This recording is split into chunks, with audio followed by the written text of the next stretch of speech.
عليكم ورحمة الله وبركاته. ازيكم يا حبايب قلب ام لولو؟ عاملين ايه؟ يا رب تكونوا بخير. النهارده ان شاء الله هنعمل القرص باذن الله. كده هنعمل القرص بالكركم واللبن القاطع. احنا ان شاء الله معانا هنقول المقادير، هي سهله يعني. انتوا ممكن تكونوا سمعتوا عن موضوع الكركم ده وممكن ما تكونوش سمعتوا، بس هو بيبقى يعني ليه ريحه حلوه كده في القرص ولون حلو، فانا بصراحه بحبه. يعني انتوا عايزين تحطوه براحتكم، مش عايزين خلاص عادي جدا. احنا هنقول بسم الله. معانا كيلو دقيق، ومعانا كوبايه الا يعني حاجه بسيطه كده سمنه على زيت. ممكن تعمليها بزيت براحتك، ممكن تعمليها بسمنه بس براحتك.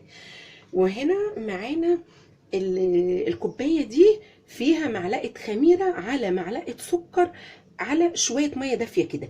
بس طبعا انا لازم اختبر الخميره واسيبها شويه، وبعد كده ما شاء الله زادت طبعا زي ما انتم شايفين كده. ده كده اساس نجاح الخميره. تمام. يبقى معلقه سكر على معلقه خميره فوريه على نص كوبايه ميه دافيه.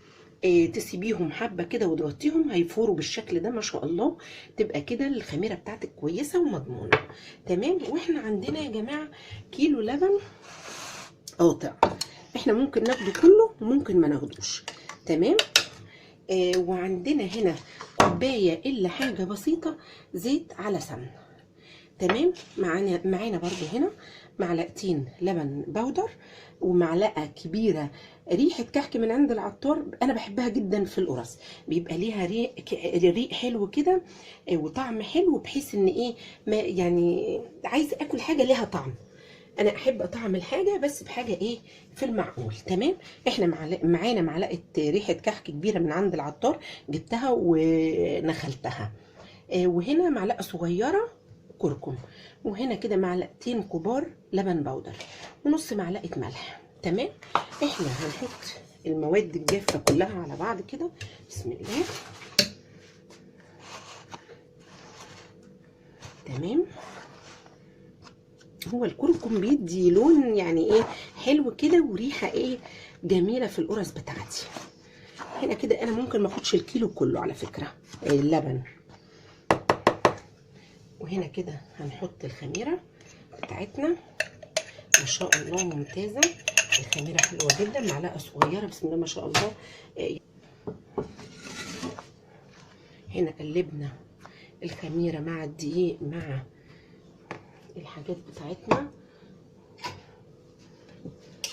وهنضيف بصي كده هنضيف اللبن القاطع برضو حبه حبه يعني مش كتير. تمام. والسمن مع الزيت على فكره يعني مش صعب ابدا. تمام. احنا هنقلب العجينه، ولو احتاجت هنحط شويه ميه دافيه. خلاص. هنعجن العجينه بتاعتنا لغايه ما تتماسك كده ويبقى لها عرق، وبعد كده نسيبها تختمر. احنا هنعجن العجينه ونرجع لكم. اهو يا حبايب قلبي بصوا العجينه بسم الله ما شاء الله. على فكره كيلو الدقيق ما خدش اللبن القاطع كله، الكيلو ما خدوش يعني، خد اقل من الكيلو. تمام. بصي شايفه العجينه ما شاء الله في منتهى الجمال، واللون بتاعها حلو جدا. هي كده ان شاء الله هنسيبها تختمر. تمام.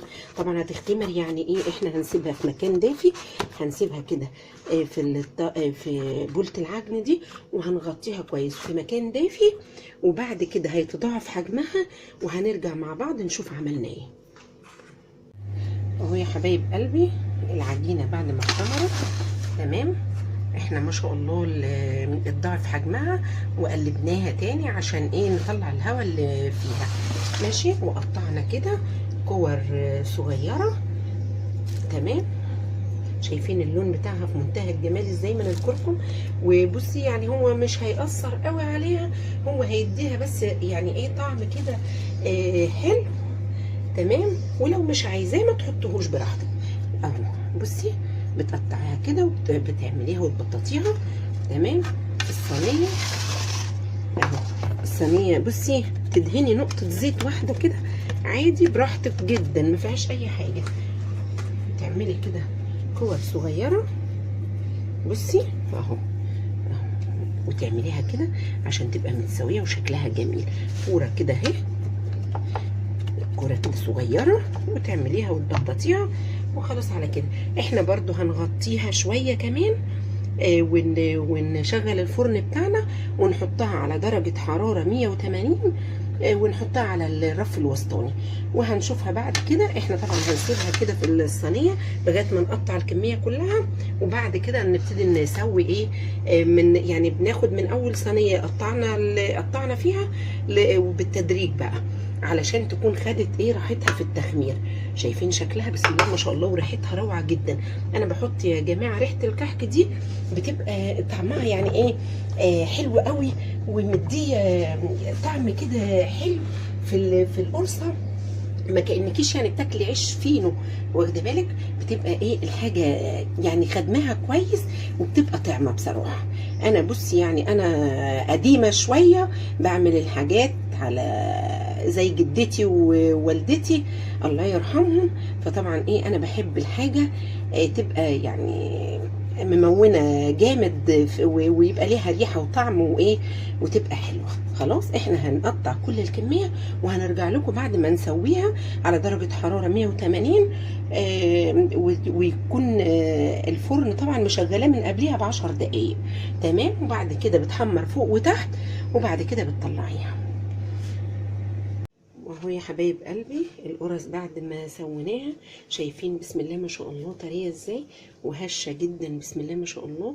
بصي وخلي بالك الكركم مديها لون حلو جدا. هي دلوقتي سخنه جدا لسه، يعني ما تهوتش شويه، وهي ما شاء الله طريه تقعد معاكي زي الفل، وما شاء الله طعمها روعه. طبعا الكركم وريحه الكحك بيدوها طعم جميل جدا، وريحه في منتهى الجمال. واديكي شايفه بسم الله ما شاء الله. بصي خفيفه جدا وما شاء الله، يعني بصي هشه جدا جدا جدا. تمام. هي دلوقتي سخنه قوي، فانا قلت اوريها لكم. هي طبعا حمرت فوق وتحت واستوت، طبعا قلبها استوى الحمد لله، وبقت زي الفل. ويا رب ان شاء الله تعجبكم القرص بالكركم دي ان شاء الله. ان شاء الله لو عجبكم الفيديو لايك وشير وسبسكرايب للقناه. والسلام عليكم ورحمه الله.